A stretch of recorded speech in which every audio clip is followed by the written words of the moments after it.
superb grip and excellent braking at high speed. We at Dunlop do our testing under extreme motorsport conditions. Inside Racing is brought to you by Dunlop.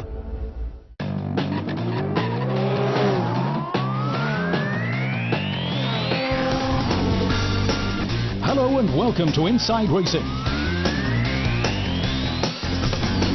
Today, aiming for 400 kilometers an hour on the Nardo high-speed track. Now, 24 hours in green hell. Take off with Inside Racing. 24 hours. 210 cars. 800 drivers. And one defending title holder. The BMW M3 GT. Those were the ingredients for the 2011 thriller on the Nürburgring Nordschleife for the 39th running of this classic 24-hour race. The list of favourites was long.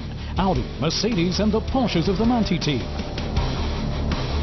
All aiming to hunt down Works BMW number 11. Hello, I'm Augusto Farfus. Welcome to Nürburgring. This is our machine, our M3 GT. This is the car we're going to compete for the 24 hours. We want to defend our title. You can see the car is quite open now, so you can see the engine. You have a big airbox here. Okay, engine is underneath the airbox. It's still missing the front. Here is our cockpit. You can see it's not really comfortable as you expect. Lot of buttons. All of them are crucial. Here we have the paddle shifts, gears up, gears down. We have our display. Car is quite safe. We have the roll cage, good belts, nice seat, and here is where my office is. Every single part in this car has been designed on the wind tunnel, so every single part here helps the car to have a better grip, a better efficiency through the air. If you come here to the back, you see this big rear wing. It helps to produce downforce. What means downforce? Means when the car runs against the wind, it pushes the car down, okay, and helps the car to have a better grip.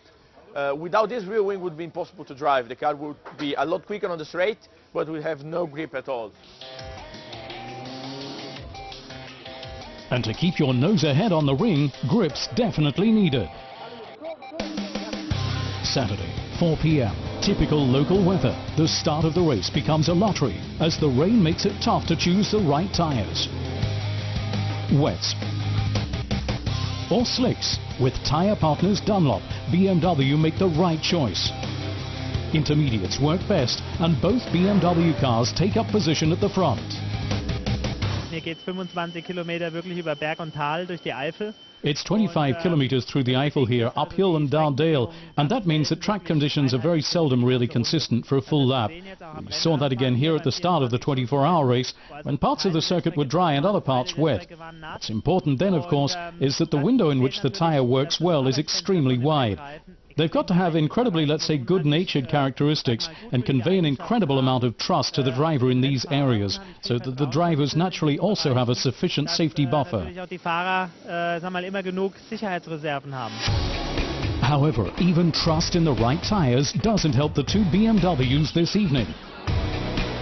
The car of Pedro Lamy, Augusto Farfus, Uwe Aultsen and Jörg Müller gets forced off the track. The subsequent maneuver, turning against race direction, brings a 3-minute penalty. The accident itself, a stop for repairs. The second BMW 2 also falls back. The chase through the night to catch the now leading Manthey Porsche begins. Night has turned into day on the longest racetrack in the world, and beside it as well. A party atmosphere prevails while the cars continue to race away into the morning hours. Ahead of the rest, Porsche number 18. As dawn breaks, sore heads among the fans and exhausted mechanics, but higher spirits at BMW. Following a high-speed overnight battle, car number 1 is now in second place. A great effort, not just for vehicle, but for the driver too.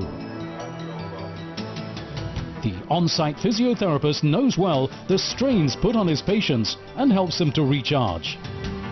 Well, if you were in a sauna non-stop for an hour and were cycling a bike at the same time, that would end up about the same. You dehydrate enormously while simultaneously exerting yourself to the limit at high temperatures. The driver, therefore, also takes on liquids during the race. A clear head is thus guaranteed and also needed, for on the track there are some mighty tussles. Will the BMW yet manage to haul in the leader? Will the Audis catch up with the leading pair? Anything could happen, anything or nothing. For the Nordschleife is a law unto itself. However, despite all the BMW Works team's will to win, after 156 laps, the Manthey Porsche of Lucas Luhr, Timo Bernhardt, Marc Lieb and Romain Dumas crosses the line first. BMW Motorsport take pride in a hard-fought second place, ahead of Audi Sport Team Phoenix. It was probably the fastest 24-hour race ever, with a close finish among the leading group. Naturally, we're a bit disappointed as we only just failed to win, but congratulations to Manthey. They did a perfect job with no mistakes, and if you do that here, you win. That's the way it goes, that's motorsport. Next time we'll win again. We won, I think it was a very nice race. It was very fair. We all pushed on our limit, and that I think all the driver likes. For Mario Tyson, it was his last race as head of BMW Motorsport.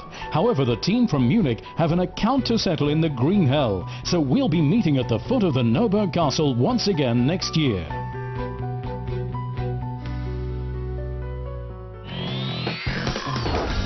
Later in grip, underdogs at the Bolt d'Or, using tyres off the peg.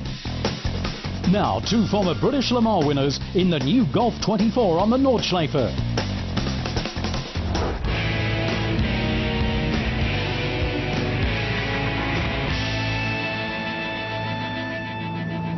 This is Johnny Herbert. He's my teammate to run in the Nordschleife 24 with Volkswagen Motorsport.